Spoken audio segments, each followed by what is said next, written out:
All right, never mind, it appears the House's own rules prevent Donald Trump from becoming Speaker. The media, of course, though, loves the idea of Trump being Speaker, even more than most Republicans. Lauren Wright is here, professor of political science at Princeton, and May Mailman, former legal advisor to President Trump. Ladies, it's good to see both of you.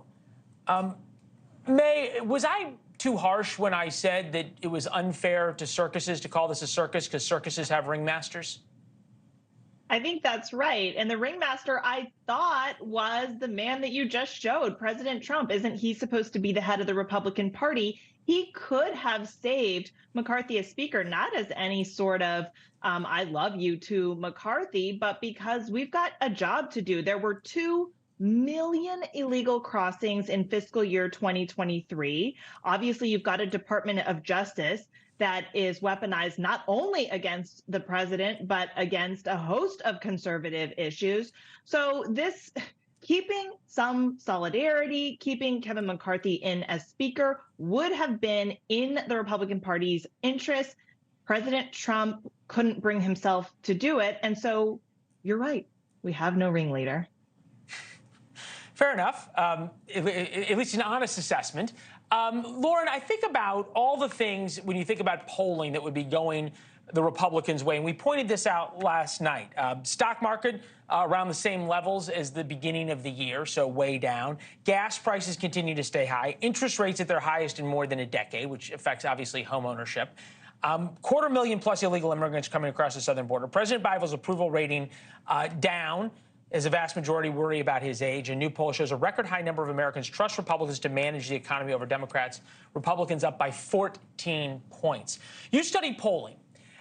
Does the polling numbers change with the coverage of the next week, not of any of those issues, but of how Republicans can't shoot straight? Maybe temporarily overall, a number like approval of the Republican Party would change. I don't know if that would last if they could get their act together, because you're absolutely right that all of these issues are traditionally layups for Republicans. The economy, crime, immigration, those are issues Republicans typically do very well on. People perceive them to be trustworthy. And it's unbelievable to me that with these conditions, where the country is unhappy with the direction it's headed, and they attribute that to Biden, and the evidence is in public opinion. Republicans are the story. They are self-immolating, and they are tying their own hands. They can't get anything done to solve those issues. You talk about getting things done. When Democrats, led by Nancy Pelosi, had an equally thin margin in the House. Now, granted, they had the White House and they had the Senate. Infrastructure plan, bipartisan. CHIPS Act, gun safety reform, retirement savings revamp, domestic violence protections, money to Ukraine, Trump impeachment, KBJ confirmations to SCOTUS. That was in the Senate, but still they held everybody together. COVID aid, lowering prescription drug costs, clean energy funding. And on top of that, the Inflation Reduction Act, which was highly unpopular with Republicans, and yet Nancy Pelosi was able to get it through. May, why is it that Democrats seem to be able to keep the craziest among them in line, and Republicans then gave the craziest among them a document to allow them to control the Republican Party? Well, I mean, that list of accomplishments is with a trifecta. You have a Democrat Senate, a Democrat president, and a Democrat House.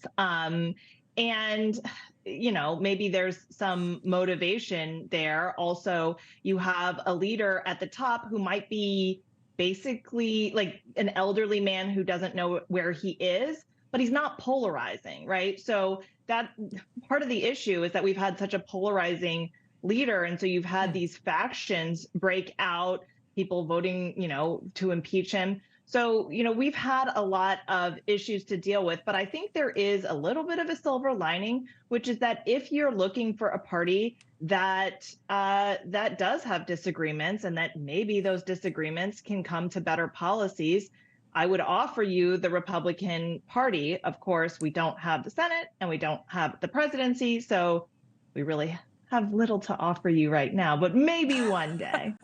Thanks for watching. Go to newsnationnow.com to find News Nation on your television provider. And don't forget to subscribe. Click the red button to get more of NewsNation's fact-driven, unbiased coverage.